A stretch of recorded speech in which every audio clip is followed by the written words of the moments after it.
Today, the government is announcing what they're calling a long-term vision to deliver large-scale new communities of at least 10,000 homes as part of their plan to build new houses.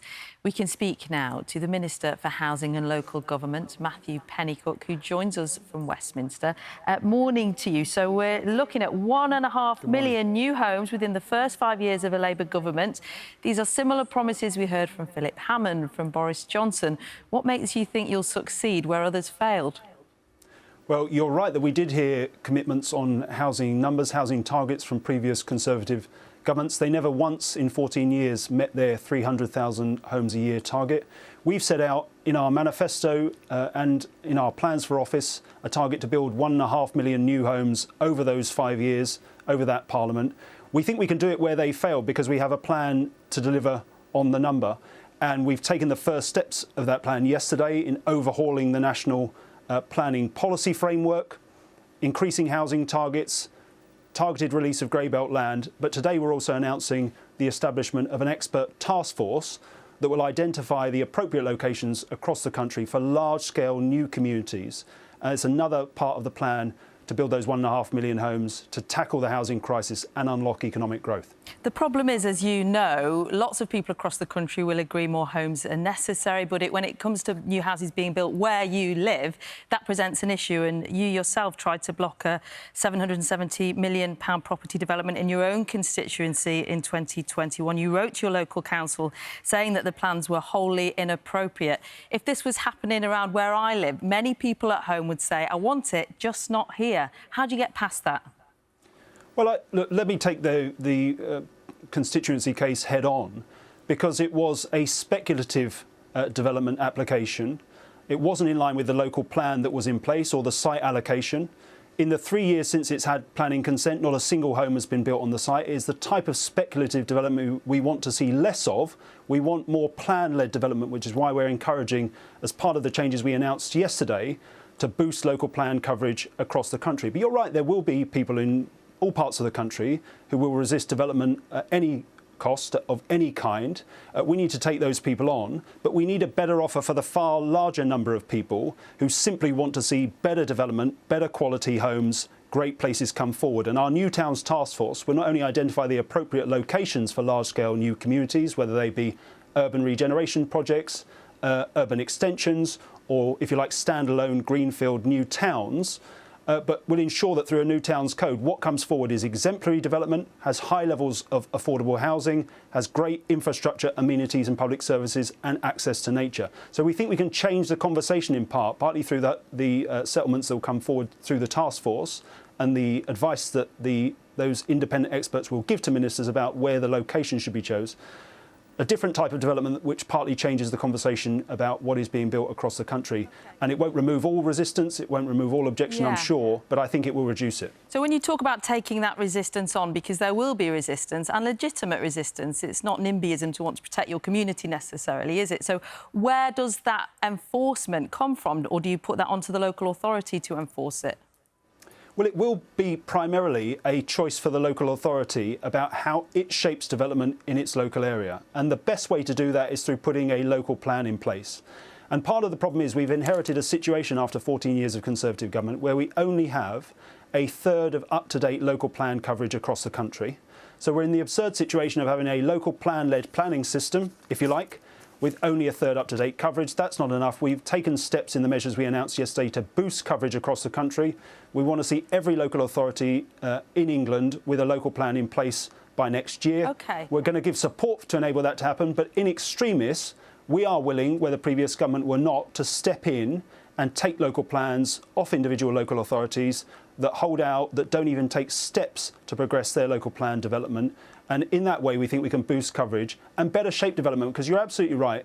It's sometimes, and more often than not, about what type of development is going forward. And I think the public take issue primarily with speculative development, often with the right infrastructure in place to support new communities. We want less of that speculative development, of the kind I objected to, more plan-led development of the kind I am seeing in my own constituency and across the country, and have led to tens of thousands of permissions in my own particular patch. OK, so you're willing to step in and take over local authorities where they're not meeting those targets. This is an ambitious 5-year plan. What does success look like in a year? Well, success in a year looks like pulling us out of the very deep trough we're in. We've inherited a situation actually worse than we expected, with total housing supply estimated to fall below 200,000 homes a year, affordable housing supply really constricted.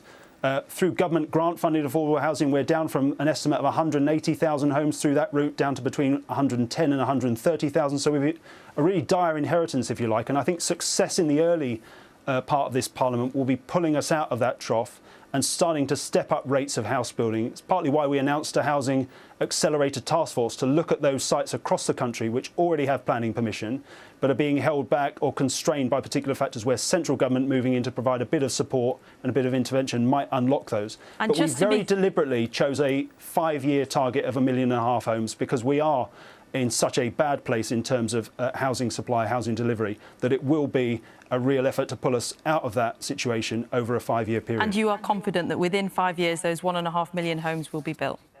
I am confident we can do that, partly because of the changes we were making yesterday. We're acting quickly and decisively to fix the planning system. We're acting quickly and decisively to bring forward plans for large-scale new communities through the expert task force. These are 2 of many measures to come as part of a comprehensive plan to get Britain building again. OK, I want to ask you about the Chancellor's announcement yesterday to restrict the winter fuel payments. Our audience has been quite divided on this, actually. Some people it's not necessarily needed for wealthier pensioners, but many saying it's not fair, it will push us into poverty. What lots of people agree on, though, is the way it was handled. It was blunt, it was sudden, and it's not given people enough time to prepare for the winter. Well, it's one of many decisions that we didn't expect to have to take, that we don't want to have to take. But we've been put in this situation because of the economic inheritance we've been left. And the overspends that have been uncovered since we took office, they are real, they're significant. They've left us with a 22 billion black hole in the public finances. The Chancellor had to act to ensure we have financial stability in the system. And we had to make those immediate savings to try and stabilise the position. OK, but there's a way of doing it that would involve consultation. The Scottish Government telling us earlier that they had an hour and a half to prepare for a significant policy. People will wonder, what's next? Well, we've opened the books and, as I said, discovered that we have a dire inheritance on the economic front. We had to act quickly to find those in-year savings to stabilise the financial position. The budget to come forward on the 30th of October will similarly, I think, involve some difficult choices around tax and spending, but it's because of the inheritance that we have been left that we're forced to make these decisions. But our commitment through the budget to not increase taxes on working people, so no tax rise in income tax, national insurance or VAT, remains. We will honour that. The choices we've had to make about winter fuel are difficult ones. We think they are the right ones, particularly because this is perhaps the most poorly targeted entitlement that's out there in the system, and we're still ensuring through the changes that have been announced that those on pension credit, those older people on pension credit, will receive the winter fuel payments. But it's one of many, many tough choices we've had to make. But that's the inheritance we've been left, that £22 billion black hole. We understand, and that's been reiterated many times, but there will be a lack of faith and trust in what was promised around taxes. So we know where taxes won't increase. What nobody's said for sure is where they will. And the hints are that we will see taxes go up. We just don't know where. Well, I'm not going to sit here on Breakfast TV and write the budget for the Chancellor. That will come forward on the 30th of October. I think it will involve some difficult choices, but we'll set them out transparently and in full at the time, obviously. We're engaged in a process to increase the transparency about how these things are reported, partly through the Office of Budget Responsibility. That will come forward in due course. But the changes we've made, as I say, are a response to a short-term opening of the books, finding that the inheritance was worse than we expected, and the need to make some of those in-year savings. But the manifesto commitments about not raising taxes on working people will be honoured. OK, Matthew Pennycook, Minister for Housing and Local Government. A big pledge there. Thanks for your time this morning. Thank you very much.